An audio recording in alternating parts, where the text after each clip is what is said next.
Welcome to the Mrs. R Relevant Daily Draft Podcast, brought to you by The Draft Professor.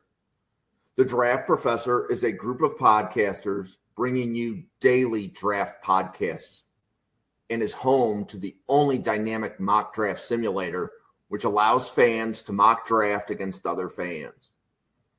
The Draft Professor Simulator features a first-round challenge, 5 unique one-round drafts. The Draft Professor Simulator features a second-round challenge, 10 unique 2-round drafts. All mock drafts are always picking against the fans and draft analysts which use the simulator. Every mock, every pick, every time. The Draft Professor also features ranked players functionality, where you can rank your favorite players at every position. Optionally, you can add tiers to your rankings to show what round you have the players graded in. The Draft Professor also features Draft a Team functionality, which allows users to snake draft a team of 22 players to demonstrate your my guys, compare player strengths, and discuss draft prospects in a way no other mock draft simulator can. Thank you for tuning in to the Mrs. R Relevant Daily Draft Podcast. This episode will begin shortly. Well, welcome to the Mrs. R Relevant Daily Draft Podcast, joined every Monday night, like it's been since October, with Jake and Josh. Jake, how are things? Hey, doing good. Got the baby that could be here any day now, but it is Monday, so we're clocking in like we have been, like you said, since October, ready to talk some running backs, as me and Josh have been known to do, and it's going to be fun on a bunt for sure. Yeah, so Josh, how are things with you right now?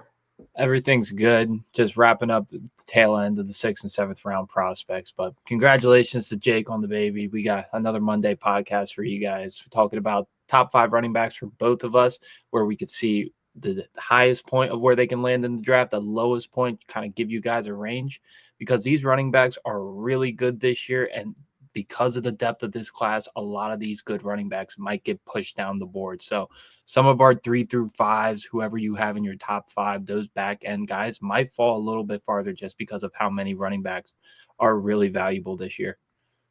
Yeah, so before the podcast, Jake and Josh gave their top 5 running backs. For Josh, it was Ashton Jeanty, Omarion Hampton, Travion Henderson, Quinshon Judkins, and Caleb Johnson. For Jake, it was Jeanty, Hampton. He had R.J. Harvey as RB3, Dylan Sampson as RB4, and Caleb Johnson as RB5. So what we're going to do is we're going to talk about ceiling, how high could Ashton Jeanty go, and floor, how far do we see Jeanty falling? Like, he will not fall past this point. So with Jeanty, does anybody see him going at 4 to New England?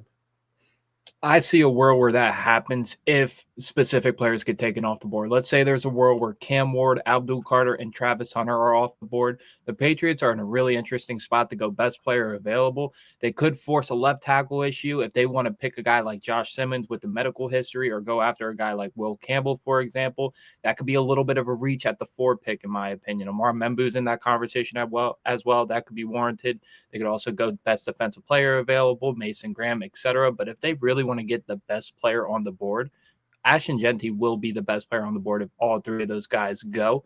So they'll be faced with a tough decision. I think overall he won't, but that's his ceiling if the Patriots decide to make a splash play on day 1 of the draft. I think that would be their nightmare scenario if that was to happen to him. And it's almost you're pushing that card in that you have to at that point in time. Maybe that's a candidate for a trade back at that point in time, just because they have so many holes. You're looking at Mike Vrabel coming in. It's a new coaching staff. Are they going to spend a 4th overall pick on a running back at that point in time? Running backs get devalued, and me and Josh have talked about it a lot during our time together, as this is the most stacked running back class that has ever existed. But it's like, hey, I get it's a need. Maybe you push it down a little bit. Maybe you can punt for another year potentially, or go later in the draft. Because, I mean, you got Ramondre Stevens still there. You got Antonio Gibson Jr. So it's not like an empty room by any means.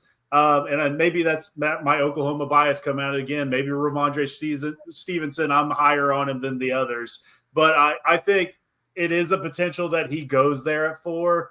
But like I said, I don't think that's what they're hoping for. They're wanting one of Travis Hunter or Abdul Carter to slip to them, in my opinion. Okay. So how far do you guys see Genty? Like, how far can he fall with like a devaluation of running backs? Like, Josh, would it surprise you if Genty goes 22 to the Chargers? That would surprise me because I do think his floor is Denver at 20. If there's a world where he gets out of the hands of the Raiders, for example, the Cowboys, if they decide to go the wide receiver route instead of the Ashton Genty route, those are two teams in the top 15 that I could see absolutely wanting all in on Ashton Genty. But if he gets to Sean Payton at 20, I don't see a world where he just lets Ashton Genty go out of his hands, even if a guy like Colston Loveland's on the board, which is a huge need for them at tight end. I think they would compare to both of them and say, you know what, we're doing the right thing taking Ashton Genty here at 20. But that's what's so weird about this class. Ashton could go as high as 4, or it could drop as far as 20. And in all honesty, everybody has him as a top 3 rated player in whatever grading scale you have. So it's going to be really interesting to see where Ashton Genty ultimately goes in the NFL draft. So, Jake, if you're the Broncos and you're staring at Tyler Warren, Colston Loveland, and Ashton, and all 3 of those players are there. For me, I'm taking Tyler Warren 10 out of 10 times. Yeah. Guy. I don't think either of those guys are going to be at the board at that point in time, though. My floor for Ashton is, and we talked about him just a second ago, there's a man up there in Dallas that's playing cowboy, shooting from the hip. That's Jerry Jones. He's going to make that call, and he did it with Zeke. We've seen him do this in the past. He's calling in that card and going, hey, Dak, I got you a guy. Just hand him the ball, and we're going off. We're trying to go out in the first round of the playoffs once more, but we're going to punch that ticket for sure. So I think his floor is anywhere from 4 to 12. It's in that range for me. I think he's going in that first half of the first round, though. Got it. So, yeah, so it's interesting that we have 3 different ranges. And the reason why I had the Chargers, so I'm the one that says he could drop the lowest. It's because to me, the drop-off at tight end is bigger than the drop-off at running back.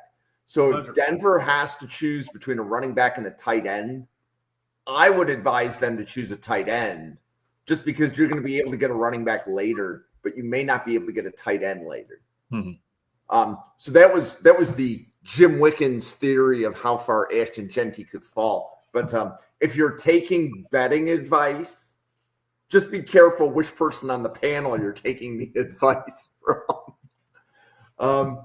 So Omarion Hampton, Jake, how high do you think Omarion Hampton can go? Where's the first place he can come off the board? Well, I mean, I think it could be the Cowboys at 12 if Genty's gone. I mean, this is the same mold of a guy that is overlooked at this point in time. I think he's a surefire first-round talent, but he's overlooked just because of what Genty was doing last season. What Omarion can do with his home run ability and brings you that strength. He brings you some different things that Ashton doesn't give you. Ashton's contact balance he's an alien. It's crazy. But Omarion has that almost Jonathan Taylor-esque play style that you can give him the ball 30 games and you can make him your offense from day one and just run him into the ground with that rookie contract. So that guy, I mean, he'd fit perfectly in a Cowboys uniform as well. And I hate to go back-to-back talking about the boys because I'm not a big fan of the boys, but I think he could show up at the Cowboys at 12. So, Josh, is there a world where if Ashton Genty goes at 6 to the Raiders, that Omarion Hampton goes off the board at 9 to the Saints?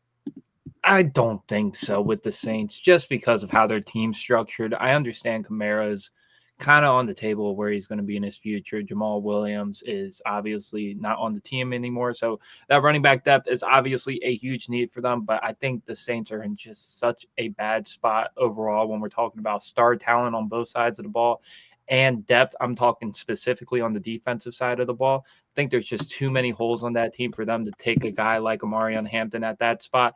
I'm with Jake, though. I see it at 12 with the Cowboys. If they decide to go to the running back route instead of a Matthew Golden, a Mecca Ibuka, or Tedero McMillan, I really do see the Cowboys going after receiver at 12. But if they decide to go after running back and Genty's not on the board, Omarion Hampton would be the first guy I would want them to choose just because of his play style. I saw something earlier today, though, where NFL Scout or wherever I read on ESPN said that the league is a little bit lower on Omarion Hampton just because of his high running style and inconsistent vision from what the guy said.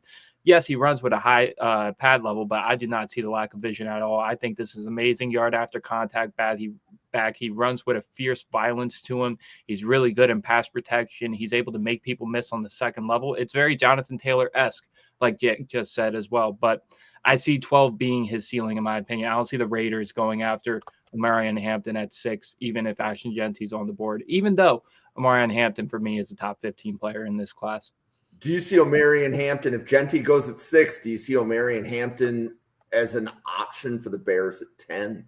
Yes, I do. Now, they're in a perfect position to take a running back. We didn't mention it with Ashton Genty, but if Ashton Genty's there for them at 10, it's going to be really hard for them not to choose Ashton Genty. Omarion Hampton would absolutely fit in that role as well. They had DeAndre Swift, who was kind of a change of pace, outside zone back, give him the ball through the passing game. Omarion Hampton would be an excellent punch to DeAndre Swift. And with the additions they made on that offensive line, specifically the interior of that offensive line, Omarion Hampton would plug and play if they decide to go with a more zone-heavy scheme, gap-heavy scheme. I think Ben Johnson would be able to get as much of Omarion Hampton he can in his rookie contract. Okay, so Omarion Hampton dropping. Do you guys see, will he drop all the way to 64? No, not No, in my I would be, not in my world.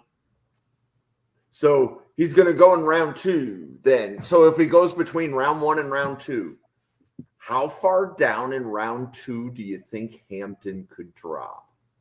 Well, looking at where the board stacks right now, there are a lot of teams in the 20s that would be really interesting fits with Omarion Hampton if they decide to pull the trigger on the first round. I'm also thinking the Chiefs a little bit in the back of my mind. If they don't want to go offensive tackle, they could go running back at the back end of the first round and really help out Patrick Mahomes. But if he does slip into the second round, there's not a world in my mind where he slips out of either of the Bears' second round picks with 39 or 41 if he falls to that spot. I do see a team like the Patriots, if he's there at 38, going after him. I don't see the Raiders doing it at 37. I think with Chip Kelly coming in, I think they're going to look more Ohio State with either Travion Henderson or Quinshon Judkins. That's just my guess, though. But I don't see him falling out of either of the Bears' second round picks if he falls back to them there. I think Omarion Hampton might be in my top 12 on my big board come draft day. I don't see a realistic scenario where he's not there at the end of the first round. So I look at Washington at 29 with Dan Quinn, and I see him as a souped up version of Brian Robinson Jr. I think you can get a starter out there that has that extra element to his game, but still brings that strength that Brian does. If he does fall into the second round, pick 41 for the Chicago. That's like bottom of the barrel. Maybe he shows up with a gas mask over there on draft day, like we've seen in the past, and he falls out of the first round. But Chicago is like a perfect landing spot for him. It could go 10 to 41, and it's both Chicago. So I can see Hampton dropping to really early round 3 because even though we have him as running back 2, I don't know that he's the second running back off the board. And I think that's the caveat, right? What if the Bears like the Ohio State running backs better, right? Which would imply that he could drop. And I'm saying, okay, would Kansas City pass on him twice? Kansas City also picks at the early part of round 3. So my floor for Hampton would be Kansas City's pick at the beginning of round 3. Okay. But that doesn't mean say that again. So I would be very surprised by that. I would be surprised too, but I'm trying to cover my bases. Like my bases are a little bit wider than yours, right? It's just we think about the exercise a little bit differently. Now, I don't think, like if Hampton goes in round 3, he's probably the 4th running back taken, even though he's RB2 on all 3 of our boards, right? But I can see a world where let's go with Jake's RB3. So, Jake, you have RJ Harvey as running back 3, correct? I do. And this is one I do not think he's going over Marion. I don't think he's going over either the Ohio State guys either. This is a very boom or bust draft pick for everybody in the draft community. I've seen him so high and so low. I'm definitely on the higher end. I will say that. I don't think this is a round 2 pick. I think the real ceiling for him is probably in round 3. And I would look at somebody like maybe the Broncos pass on the first 2 rounds. They're looking at pick 85 in the 3rd, and you can bring him in and get a home run hitter from the get-go because they're looking at get ready to learn Jaleel McLaughlin, boys, because that's your starter next year with Audric Estime. So they have to address that. It's just when will they do that? So I really think that is like probably the ceiling for him. I would be kind of surprised if he went any higher than that. But I think he has just as much talent as anybody that we're going to talk about on today's show. Okay. And then, Josh, for RJ Harvey, what teams do you see as a good scheme fit for him, and how high do you think he can go? Now, I don't think this is going to happen because James Gladstone of the Jacksonville Jaguars, their new general manager, has already said publicly to the media that they're going to be attacking the trenches, defensive backs with their mid-round picks, trying to build up depth on that defensive side of the ball, as well as filling holes on the wide receiver position and maybe even addressing tight end. But if you're looking at a Travis Etienne replacement, instead of going with his brother or somebody like that, keeping RJ Harvey in the state of Florida where he's comfortable, where he's known to be explosive, I think him and Tank Bigsby will be a really intriguing 1-2 option if they decide to go with him in the 3rd round. And RJ Harvey definitely warrants that. Even though he's outside of my top 5, he's still a top 10 running back for me. He's easily inside my top 100. I don't think he should fall out of round 3 in my mind. But that's going to be so interesting to see where teams have each of these running backs stacked up, which ones fit their scheme the best, because there is a world where he falls out of round 3. And if he falls out of round 3, he will be one of the first picks in round 4. I guarantee you that. Okay, and Josh, your running back 3 was TreVeyon Henderson. Yeah. So how high can you see Henderson going? And is that a 3 running back in round 1 player? In my mind, there's a world where that happens. Now, if we're talking about TreVeyon Henderson with no injury history, there's a real argument that he'll be a top 32 pick in the NFL draft. His speed, his explosiveness, his ability to block and pass protection, his receiving upside, there is a lot to like here with TreVeyon Henderson. He'll obviously be up and down on a lot of people's words because of that injury history of the past and not being really as physical as some of these other running backs that we're going to be talking about. But I do see a world where he goes in the 1st round, and that 22 overall pick you talked about earlier with Ashton Jeanty, I think that's the ceiling for TreVeyon Henderson. If Jim Harbaugh and Joey Ortiz decide to say, F it, give me J.K. Dobbins souped up a little bit. Let's see what we can do with him and Gus Edwards in the backfield. That would be a really, really easy replacement for J.K. Dobbins in my mind. I don't think they go that route. I think Colson Loveland and or Kenneth Grant might be there for them on the board. And if that's the case, and Jim Harbaugh is going to take one of his Michigan guys, bring him back into the program. You know how it all goes with Jim Harbaugh. But if they get a little bit risky, TreVeyon Henderson could get picked at 22. Probably not going to happen, but that's where I see a ceiling for TreVeyon. Like, so that would be like a round 1 of like Ashton Jeanty at 6 to the Raiders, Omarion Hampton at 12 to Dallas, and then TreVeyon Henderson going at 22 to the Chargers. And it's not a reach of these running backs. Their talent warrants them being these high selections. 100%. Yes. It will fit fit the needs for the team. It just all depends on where they're going to prioritize the first round of the draft. Because, like we said, this running back class is ridiculous, top and bottom. Yeah, so Jake, how high do you see TreVeyon Henderson being able to go? I'm a little bit lower on TreVeyon, but I understand that there is a lot of hype around him. So I don't think there is a realistic option where he is picked in the top 32, but maybe 33. You got Cleveland sitting there at the very top of the second round. He's such a high variance player for me, and I'm going more off what I've heard than what I see. But you're looking at that room right now. You don't know I'm not even sure what's happening with Nick Chubb, but then you're looking at a Jerome Ford. You have to find some more explosive plays in that offense.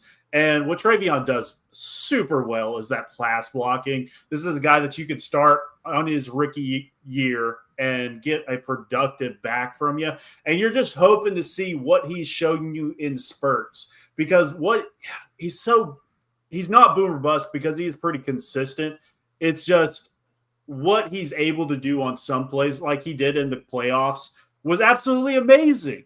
But it's like, hey, you didn't show that throughout the entire season. So who are you is kind of thing for me. So I'm looking at 33 to Cleveland, and then I'm not mad at it. Got it. And then, Josh, how far do you see that Henderson could drop? No, it all depends on medicals. If there's a world where the medical flags really do raise up for a lot of the teams, he'll most likely fall into the third round. He'll be one of those priority running backs in the third round, but there's a world he falls out of the top 64 if those medicals don't back clear. But if we're talking about running backs, he's probably, wherever you have him ranked, whether it's third or seventh, he's probably the third or fourth running back taken off the board sometime in the draft. And I don't see a world where the third or fourth running back fall into the third round outside of top 64, even though there's so much depth when we're talking about the middle rounds with these running backs, that explosiveness, somebody's going to take a shot on him in the top 64, even if it's in a complimentary role. I don't have a specific team off the top of my mind. Just the typical running back teams that we've been penciling in: Chargers, Washington. There's a world where the Chiefs could do something at 63, the Bengals at 49, possibly. There's a lot of different landing spots for these running backs, but it's hard to see RB3 or 4 fall in the round 3, even with the amount of talent in this draft class. Jake, do you have any thoughts on how far TreVeyon Henderson could fall? I do. And honestly, it only takes one team to take that shot. And you're really hoping. God, it's so weird with TreVeyon for me. But I'm looking at maybe the fourth round, maybe. And a team we haven't talked about, and that's New Orleans Saints. You look at Alvin Kamara as he's aging out. Kendre Miller was a guy that I wasn't high on at all coming out. So that room is a ticking time bomb at this point. And TreVeyon does a lot of those things that Kamara does in that offense for you, and he can learn from that. But even in year one, be able to contribute and spell him when he needs to. And whenever Kamara either moves on with his contract or ultimately he is not re-signed with the team, you have a guy that can plug and play, and then you have that RB1 for the future. So I'm looking at pick 112 in the fourth round. I think is like a floor if those medicals don't check out and people are just hesitant on making that pick.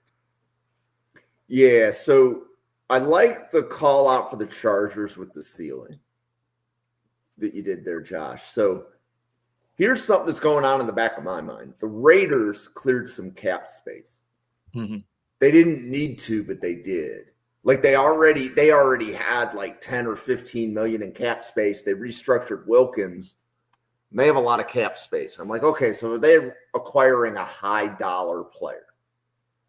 And is that high dollar player possibly James Cook? Because they need a running back. So I'm a Bills fan. I do not want Buffalo to trade James Cook. I also do not want Buffalo to extend James Cook. So like that's where I am. Like James Cook, you're a 1-year rental, right? That's how I see James Cook in Buffalo.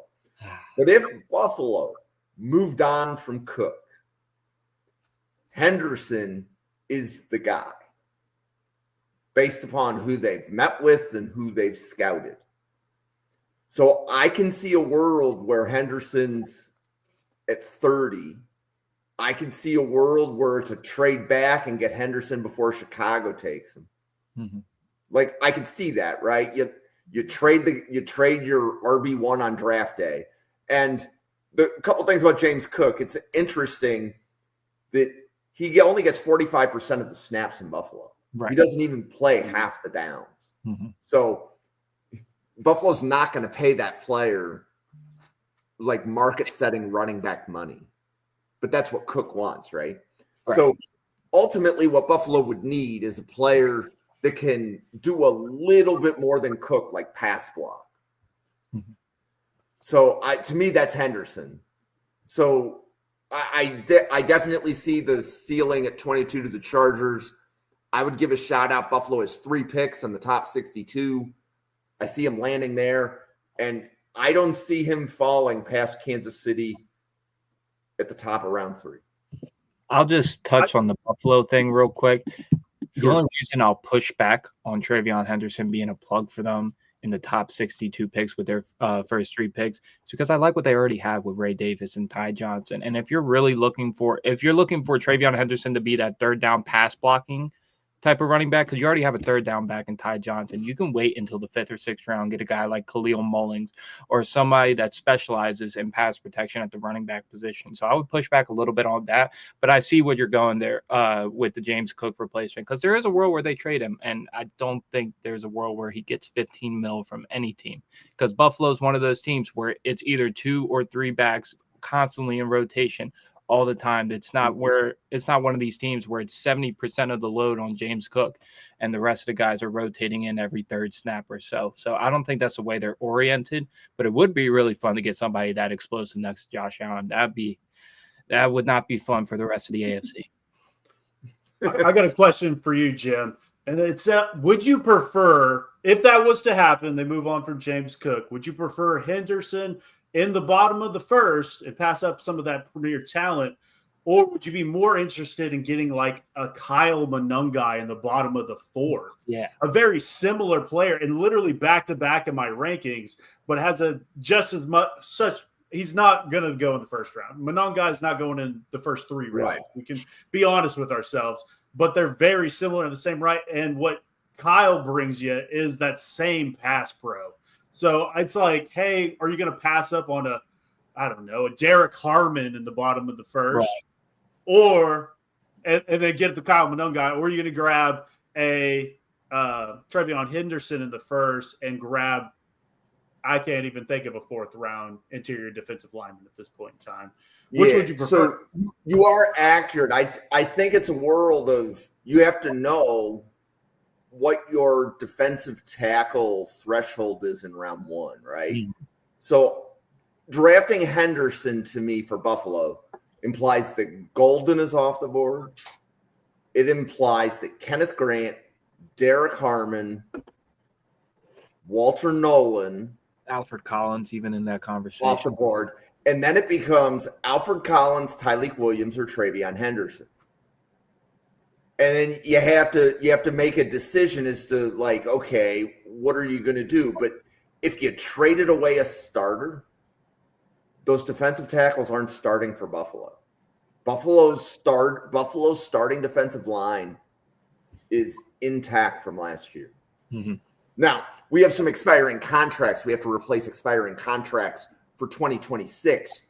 But, right, like ultimately, and also the other player that would have to be off the board is Trey Amos. Yeah. So Trey Amos should be your round 1, like Mendoza line for Buffalo. If Amos goes before Buffalo's pick, as would Maxwell Hairston does, I think there's going to be some commotion, and that would be how a Henderson would go to Buffalo at 30. Mm-hmm. Is that, it's the Amos, the Hairstons are off the board. Maybe the injury doesn't check back and Revel, right? Where Buffalo needs a corner, but none of the corners are worth taking. So you want to make sure you get a starter at 30. And then you're also going to have draft capital that you get from Cook. I assume Buffalo can get a 3rd round for Cook. Like if somebody were to offer Buffalo a 3rd-round pick for Cook, that would be the deal I would take. That would move the needle. If it's not a 3rd-round pick, like I said, I'm renting him for a year. We'll get a comp pick for him in 2 years.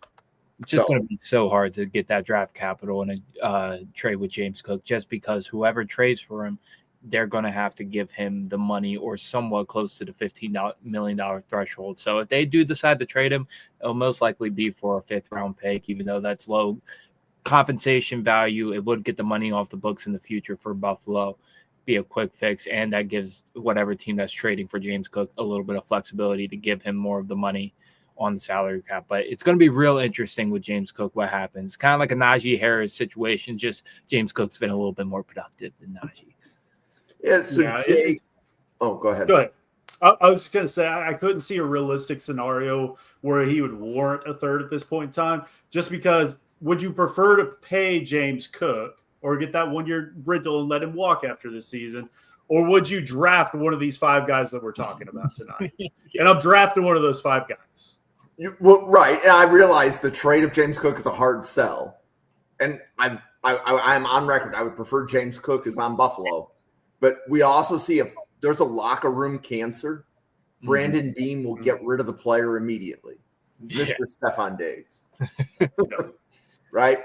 And you don't want that. Like if Cook is going to poison the locker room because he didn't get his contract, that's the situation where you have to move him. Right? You don't want that to be a distraction in a Super Bowl season. So, Jake, your next running back was Dylan Sampson from Tennessee. God, I love Dylan Sampson. So young. He's not even – I mean, I don't think he's a 1st-round pick. This is the SEC Offensive Player of the Year.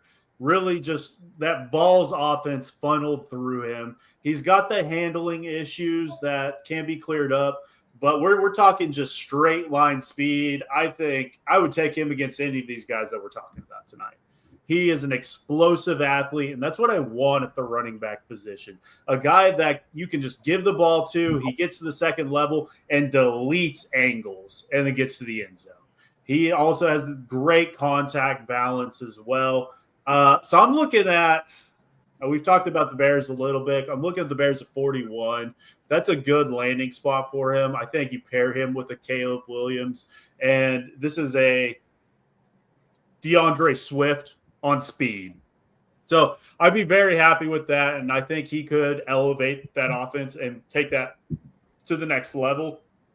But at the same time, he's got to clear up some of those fumbling issues, it's how do teams view him at that point.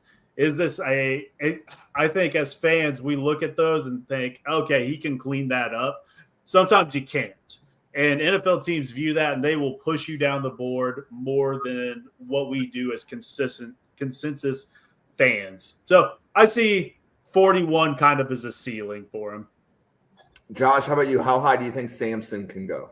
There's absolutely a world where he goes in the 2nd round and his tape warrants it. If you just turn on his tape, like you said, he deletes angles. His speed is blazing. He's really athletic in the open field, can help out in the receiving game as well. This guy will be a top 100 pick, no doubt in my mind. It's just where is his ceiling? I don't think 41's the ceiling. I think the Bears would go after some other type of running back. I think DeAndre Swift's a little bit too much of the same type of role, even though we're projecting years down the road. DeAndre Swift won't be there for that long. But 2 teams that really intrigued me, the Colts at 45 and the Bengals at 49. Now, the Colts, we haven't really talked about being a running back suitor, but Jonathan Taylor's really been the bulk of that running back core for a while now. It's about damn time that we get him a true RB2 to help him out, whether it's on 3rd downs, whether it's on early downs, giving him more of a breather, because Jonathan Taylor usually starts off the year really slow, kind of gets into his feel, and then once we get into the back half of the season, yeah, Jonathan Taylor hits a full go, but why don't you get a running back in there that's going to be able to help the Colts in the first month of the season while Jonathan Taylor's looking to get his feet under him like he usually does every year. So Dylan Sampson would be an awesome compliment to Jonathan Taylor in my mind. I think Cincinnati could just use speed at that running back position. I know they got Chase Brown, but getting somebody that's probably an overall better player in Dylan Sampson would help that offense in the long run. So 2nd round, whether it's 45, whether it's down to 63, those are where he could go in the second round, but this is a third round player in my mind. I think he will not fall out of the third round. Okay. So my ceiling for Samson would be 33 to Cleveland. He is a really good scheme fit, and his measurables. So Cleveland has some pretty tight guardrails. Mm-hmm. Samson meets the guardrails, right? And talking with Bill Sparks, like if I'm doing a mock for Cleveland and I can get Dylan Sampson in round 3 or 4 to Cleveland, there's a scheme fit there. So to me, if he's going in round 2, the ceiling is going to be wherever Cleveland picks. That happens to be 33. So that would be my ceiling for Samson. I could see a world where Samson falls to round 4. So then it becomes, from a floor standpoint, Jake, how far do you think he could fall? I have him at the bottom of round 3, really, is that floor. And when you're talking scheme fit, I think the Vikings fit that very well as well. So I'm looking at them as 97. And obviously they've got Aaron Jones, and then they've got Jordan Mason right behind them. 2 guys that have struggled with some injuries during their career. Aaron Jones is getting, I guess really both guys are getting a little bit older. So that's a kind of a guy that you can bring in, that you can throw in there on third downs and these plays that you're looking for, that breakout play. Dylan Sampson gives that to you. So I'm looking at 97, and I think you can just throw him in there and you're super happy with that. And Josh, how about you? How far could you see Samson going?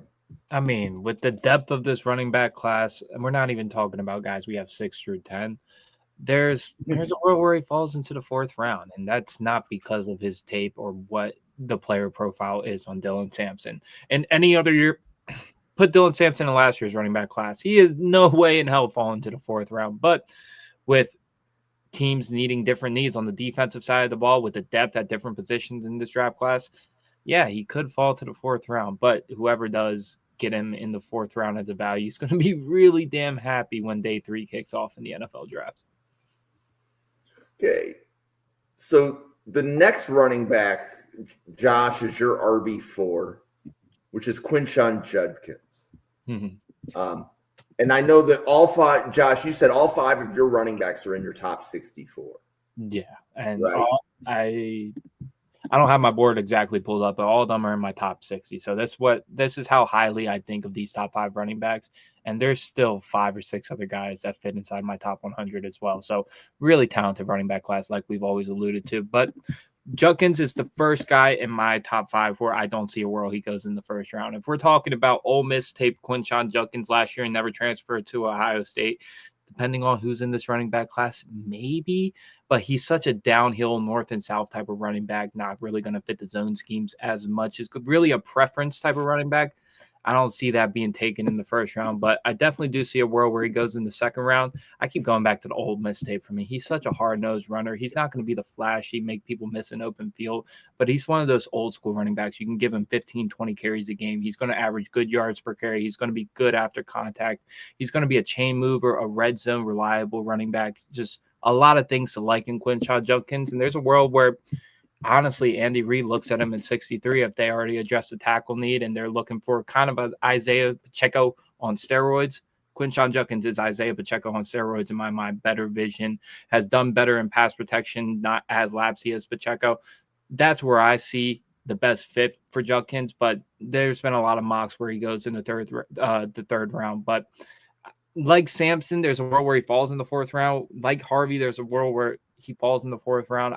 It's really hard to imagine Quinshon Judkins falling to the 4th round, even with the lack of production from his junior year. But it's going to be different flavors for everybody. He's more of a north and south runner. There's a lot of east to west runners in this draft class, and those athletic loving teams, they are going to love the agility and speed on a lot of these running backs, especially in the mid rounds.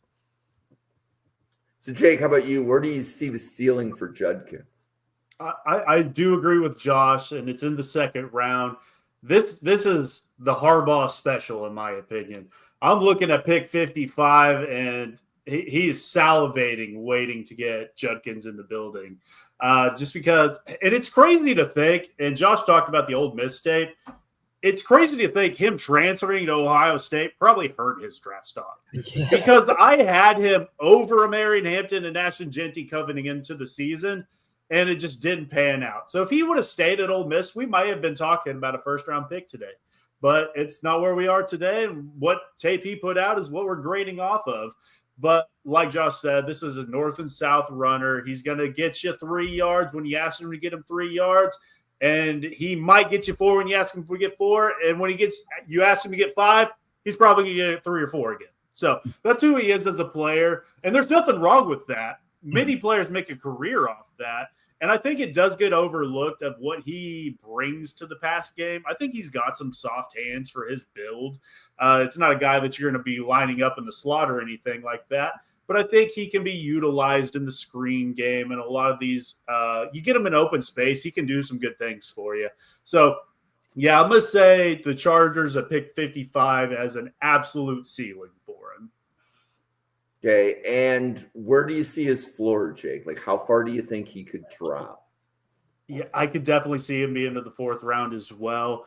And I've gone back and forth with him and Travion as who do I have higher? And ultimately, right now, I do have Judkins higher on than Henderson at this point in time. And it mainly comes down to what he did do at Ole Miss. And he's slightly younger, and he has a better NFL build, in my opinion. So that's where I landed at it. I believe Travion does a lot of things better than him, though. So I'm looking at in the 4th round, potentially. Man, I don't have a specific landing spot for him, but maybe somebody like the Raiders, if they don't land a Jeanty and they pass and punt that a little bit further on, I would like to see him in a Raiders uniform. He looks like a Raiders player, just the way his play style is. So, yeah, I'm going to go with the Raiders. Okay. And then you both have the same RB5, which is Caleb Johnson. Now, one of the things that I think, if I remember hearing this about Caleb Johnson, like going all the way back to November when we were doing scouting reports on these guys, Caleb Johnson is a different kind of runner in that he's more likely to be going to a zone running team. Do you guys kind of agree with that? Yeah, and I think he could play in gap, but he's going to do his best work in a zone-based scheme. completely agree. So I think one of the things is, to me, is that Caleb Johnson would have the highest variance because I can see Caleb Johnson. I can see a world where Caleb Johnson goes really early in round 2, right?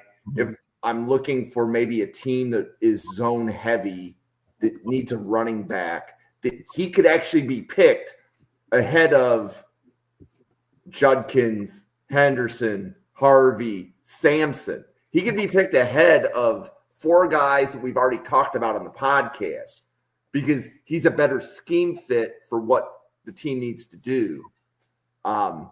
Where do you see his ceiling for how high a zone team would want to draft Caleb Johnson? For me, it's Cleveland at 33. Now, they're not going to do it. There's going to be way too many good players on the board for them to take, whether it's offensive line, defensive line, cornerback, wide receiver. They're going to go in a different avenue. But if they're looking at this running back board and saying, I need to take my guy before we get into the 3rd round because I want a plus starter out of this running back group, not bringing back Nick Chubb and just rocking with Jerome Ford. If they look at this group, Hampton's off the board, and it's a group of Sampson, Harvey, Henderson, Judkins, Johnson. If they want to attack more of a zone-based scheme, Caleb Johnson would be the best fit for them at 33. It all depends what they do in the 1st round, but that's the absolute ceiling for me. But in all honesty, he's probably going to go in the 3rd round, which is very weird. This is an ultra-productive zone running back. Really good speed, good build, good strength, good yards after contact, can finish really well.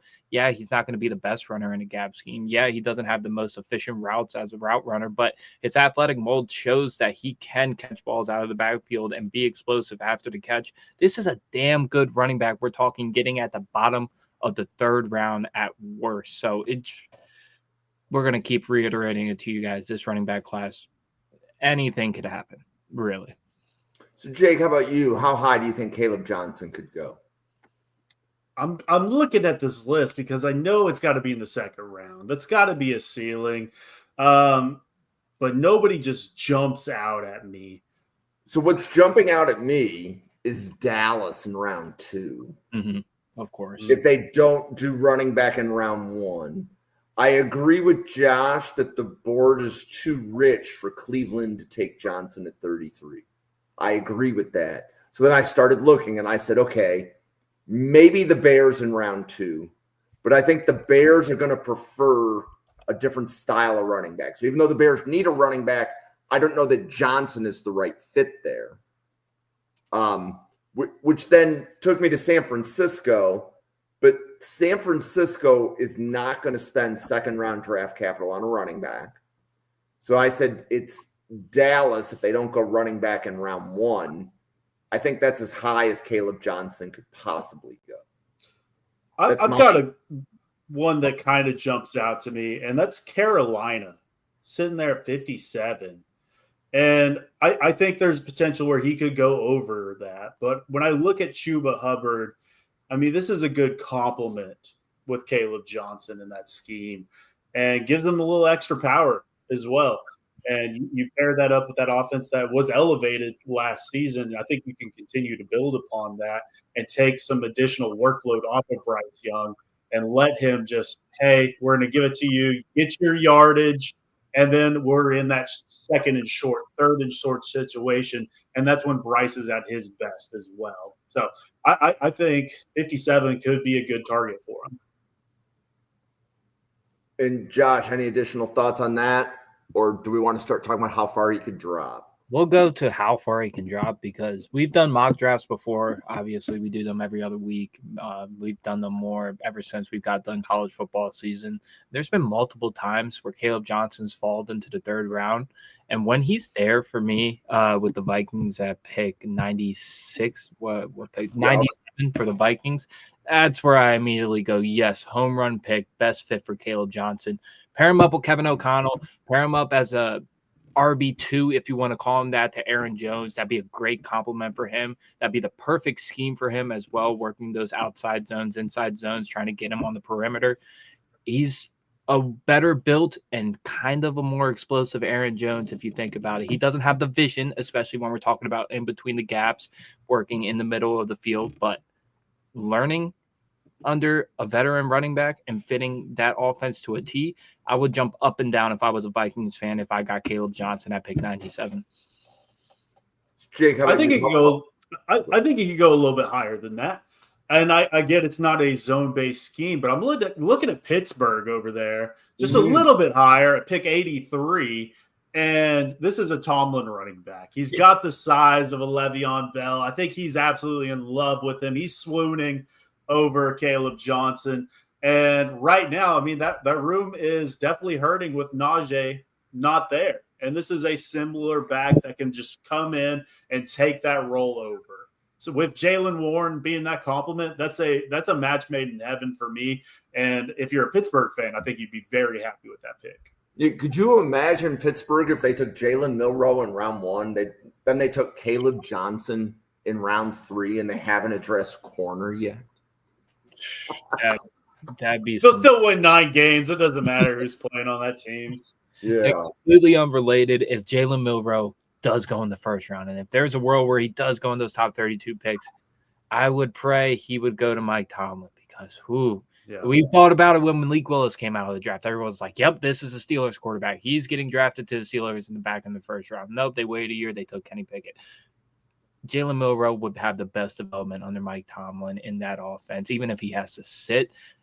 I don't see a world where he gets drafted in the first round. It's like trying to talk yourself into Anthony Richardson in the top 5. It happened. Look what's happened now. So give or take, but that would be a really awesome fit for Jalen Milroe.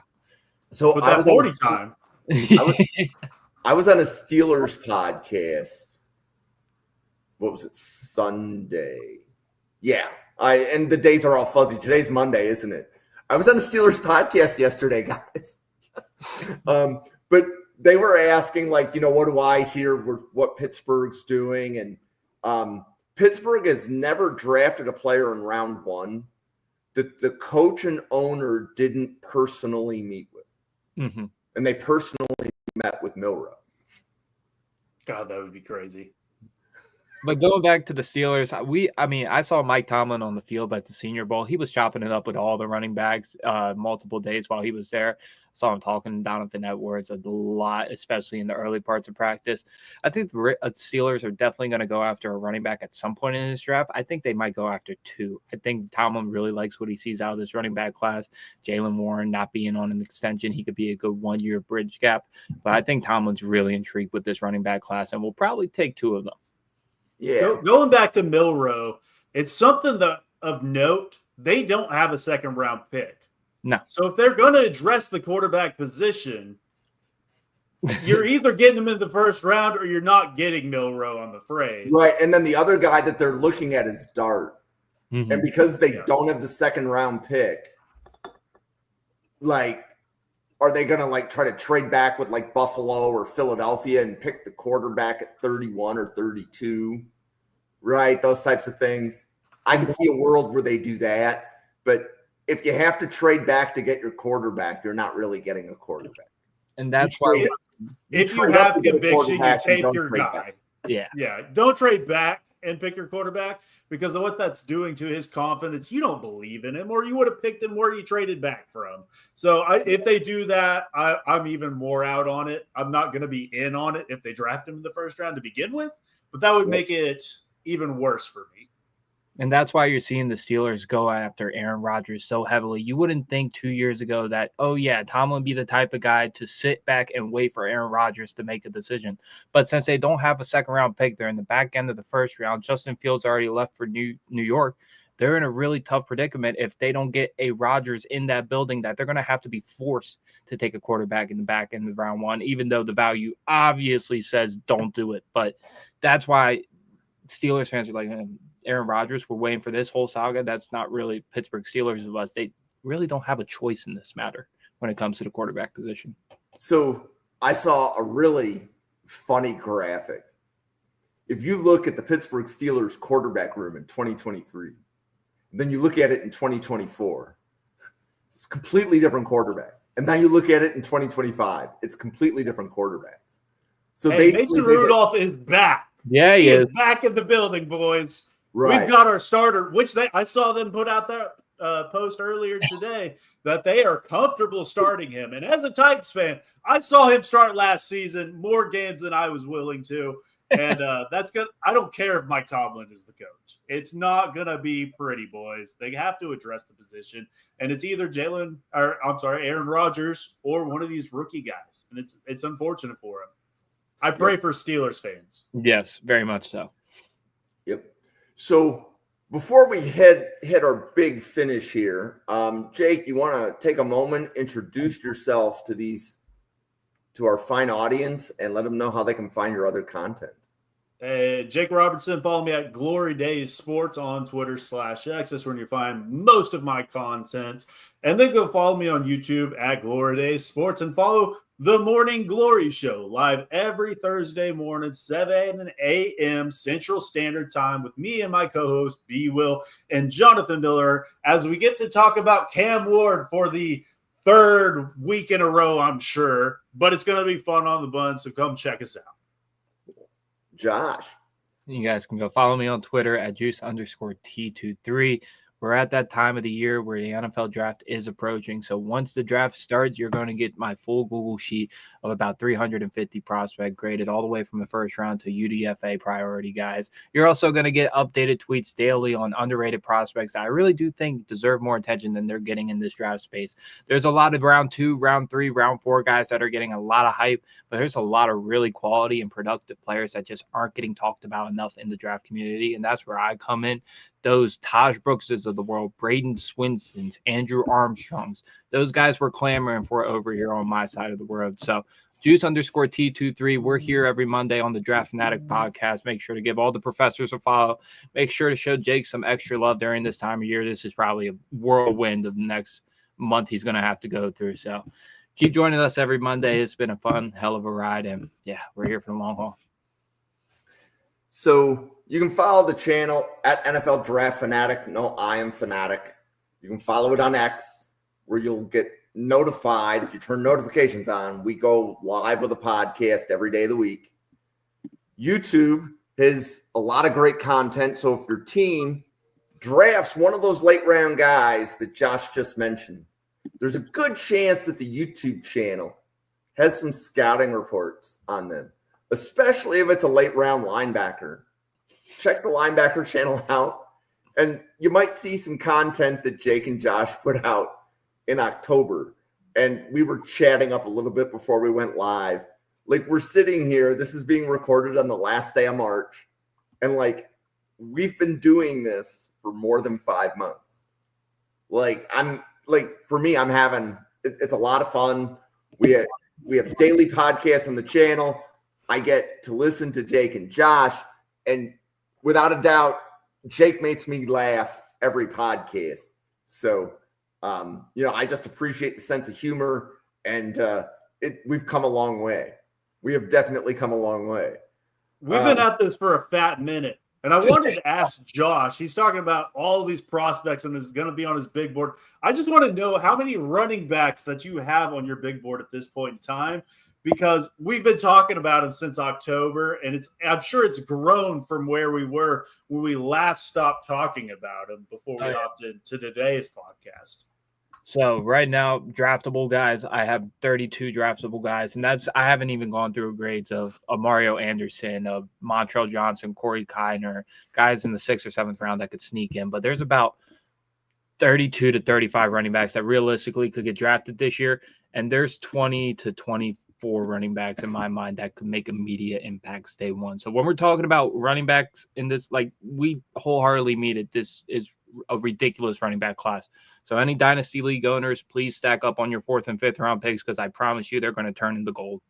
100%. And it's funny, I have 32 exact as well with a 7th round grade. So if you want to hear about Le'Veon Moss, Marcus Yarns, LaQuint Allen, Lan Larison, Khalil Mullins, go check out those podcasts from like 5 months ago and get caught up with us. Yeah. So what I was going to think about doing here is the finish for running backs. If you guys had to pick 5 teams that would not draft a running back, right? So on average, about 25 running backs get picked on average.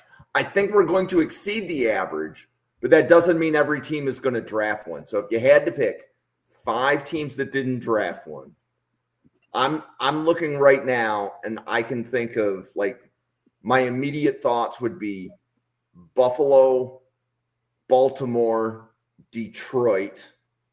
I think Miami's in that same realm. Yep.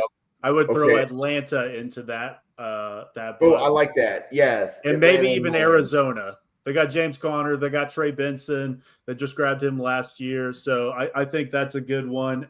Maybe Seattle, even with the allocation of their resources into that running back room, would be another good one, I think. I think those would be the ones that stand out to me. I would throw the Eagles in there as well. I like what Will Shipley did last year. They still got Kenny Gainwell. No, Kenny Gainwell's on the Steelers now. Excuse me. Yep. They could draft a running back in the later rounds, but if they decide to pass off, it wouldn't be the end of the world. They got Saquon Barkley. Okay, so now, Josh, if you had to pick 5 teams that would draft 2 running backs. Ooh, 2 running backs. There's a world where the Giants can. I know Tyron Tracy was a really fun addition for them. I don't see Devin Singletary being in the long-term future for them. The Browns, obviously, we have Jerome Ford on that squad, but not much after that. They need to improve there. The Saints could be a wild card to take 2 on day 3. If they decide to take 1 on day 2, they could wait till the 7th round if they wanted to take 1 or a UDFA. Buccaneers, no. I would say Denver could. Yep, Denver, absolutely. There's a world where the Patriots like the running backs on day 3. The Bears, obviously. It's around 4 teams right there. Cowboys, obviously, would be a team to draft 2 running backs. Jake, any other team you think might take 2? I was looking at my list, so I didn't even hear exactly all the ones that Josh said, but I would definitely throw the Browns, the Raiders, potentially the boys, Broncos, the Steelers maybe, and the Commanders. Hmm. And do the Texans need to? I don't think so. They could definitely use at least one that they could potentially build up with Joe Mixon. I don't know how long he's going to stay there, but they also have Pierce. what's his name? Right. Pierce. I think he is a great rotational back, and he offers you a lot of upside there and can fill in as a starter maybe from time to time as well. So I think they could definitely use to bring in one. I don't think it'll be two. Yeah, I see one. And they, for whatever reason, have an epiphany with Dare Obolojewari. I don't know how to say his last name, but he's stuck on that team for the past 2 years now. Has been a third down change of pace back. It's been really crucial for them on special teams. As a Ravens fan, I kind of related to Justin Hill's rise in his career, kind of being that 10% carry back for his first 3 years and then starting to really get opportunities in that offense. I see that with Dare, and I really do still like Dameon Pierce, even though he's fallen off the map for a lot of people. I still like the north and south ability he brings you on a day-to-day basis.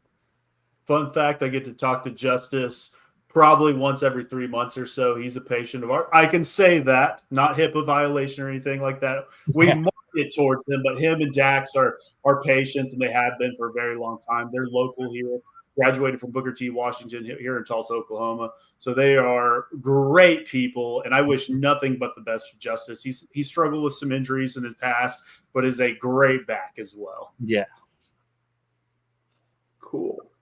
Well, we have been going for an hour. It has been a great Monday, everybody. We are going to close this down. We will see you on a podcast again tomorrow. Tomorrow we have a special April Fool's episode for you. We are going to make up trades in round one and just have fun with each other. So that's going to be the podcast tomorrow night.